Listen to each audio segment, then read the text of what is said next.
আপনারা যারা একটা সম্পর্কে স্টেবল থাকা সত্ত্বেও আরেকজনের উপর আসক্ত হয়ে পড়ছেন, আরেকজনের সঙ্গে কথা বলতে ইচ্ছে করছে, তাকে ভালো লাগছে, তার সঙ্গে সময় স্পেন্ড করতে ইচ্ছে করছে, তাদের ক্ষেত্রে একটা কথা বলি, যদি পারেন দুজনের থেকে নিজেকে একটু দূরে সরিয়ে রাখুন, নিজেকে সময় দিন। এই মুহূর্তে যাকে ভালো লাগছে তার সঙ্গে কথা বলাটা বন্ধ করে দিন, আর আপনি যার সঙ্গে সম্পর্কে এখন আছেন তার সঙ্গেও কথা বলা বন্ধ করে দিন। নিজের ফোনটা অফ রাখুন, বন্ধু বান্ধবের সঙ্গে সময় কাটান, ঘুরতে যান, ভালো মন্দ খান, ফ্যামিলির সঙ্গে সময় দিন, মুভি দেখুন, কার্টুন দেখুন,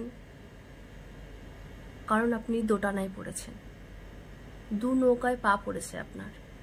আপনাকে আসলে বেছে নিতেই হবে আপনি কি চান, কারণ একজনের সঙ্গে সম্পর্কে থাকাকালীন আর একজনের উপর দুর্বলতা কেন জানেন? কারণ আপনাদের মনে এতটা রহস্য, এতটা প্রশ্ন, এগুলো তারই কারণ। এটা আমার মতে।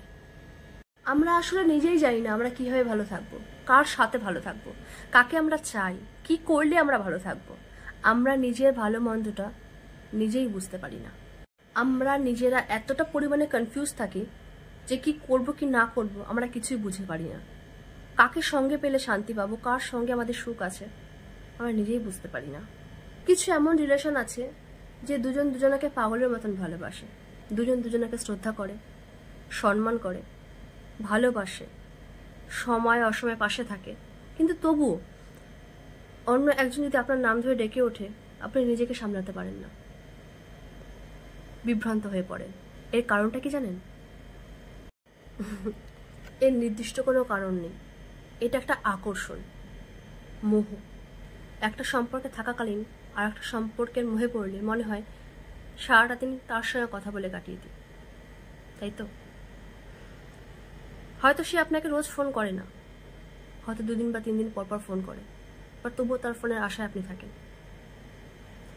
সকালের প্রথম ফোন বা ঘুমাতে যাওয়ার লাস্ট কলটা, তার ভয়েসটা আপনার কাছে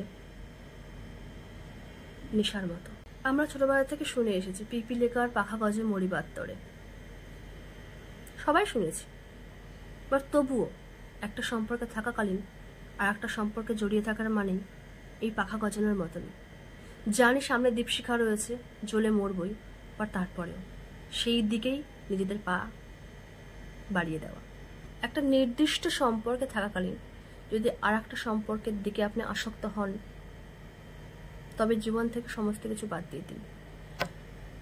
জীবন থেকে আপনার সাইডের সমস্ত কিছু বাদ দিয়ে সেই সময়টুকু আপনি নিজেকে দিন। আপনি নিজেকে জিজ্ঞেস করুন আপনার মন কি চায়, কাকে চায়, কেন চায়। ভেবে দেখুন ভালো স্মৃতিগুলোকে, ভেবে দেখুন খারাপ স্মৃতিগুলোকে, নিজে নিজে রিয়েলাইজ করুন আপনি কি চান। একটা ছোট ব্রেক দিন নিজেকে। মাঝে মধ্যে হয় না বড় একটা সিনেমার মধ্যে ছোট একটা ইন্টারভেল থাকে, দেন ফিরে এসে নিজেকে জিজ্ঞেস করুন কি চায় আপনার মন, কাকে চায়, আদৌ কাউকে চায় কিনা, আদৌ কাউকে তার প্রয়োজন আছে কিনা, নাকি সে একাই জীবনে চলতে পারবে একা। হতে পারে যে সম্পর্কের মধ্যে আপনি ছিলেন সেই সম্পর্কটার মধ্যে ভালোবাসা অনেক আগে শেষ হয়ে গেছিল, আর যার প্রতি আপনি নতুন করে আসক্ত হয়েছেন সেই দুর্বলতাটাও কেটে গেছে।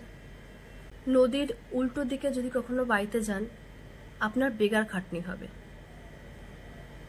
পাল জিনিসটা সেই জন্যই বানানো, নদীর স্রোতের সঙ্গে নিজেকে বইয়ে নিয়ে যাওয়ার জন্য। যখন আপনি এভাবে দোটানায় পড়বেন আয়নার সামনে দাঁড়িয়ে নিজেকে প্রশ্ন করবেন কি চায় আপনার মন, কাকে চায়, আপনি কাকে ভালোবাসেন, কার সঙ্গে আপনি সুখে থাকতে পারবেন। সব সময়ের উপর ছেড়ে দিন। জোর খাটাতে গেলে পরে মরুভূমির বালির মতন হাতে কিছুই থাকবে না, ফাঁকা। তাই একটা দীর্ঘ নিঃশ্বাস ফেলে নিজেকে ছেড়ে দিন, নিজেকে হালকা করুন, শান্ত করুন, নিজেকে বোঝার চেষ্টা করুন আর জানার চেষ্টা করুন কি আছে আপনার মনে। দেখবেন উত্তরটা আপনার নিজের মধ্যেই আছে। যেটা আপনি সারা দুনিয়ার কাছে জানার চেষ্টা করছেন, আপনি হয়তো বুক ঠিকরে কাঁদার চেষ্টা করছেন, সেই উত্তরটা আপনার কাছে ছিল। কি চান আপনি, কাকে চান, কেন?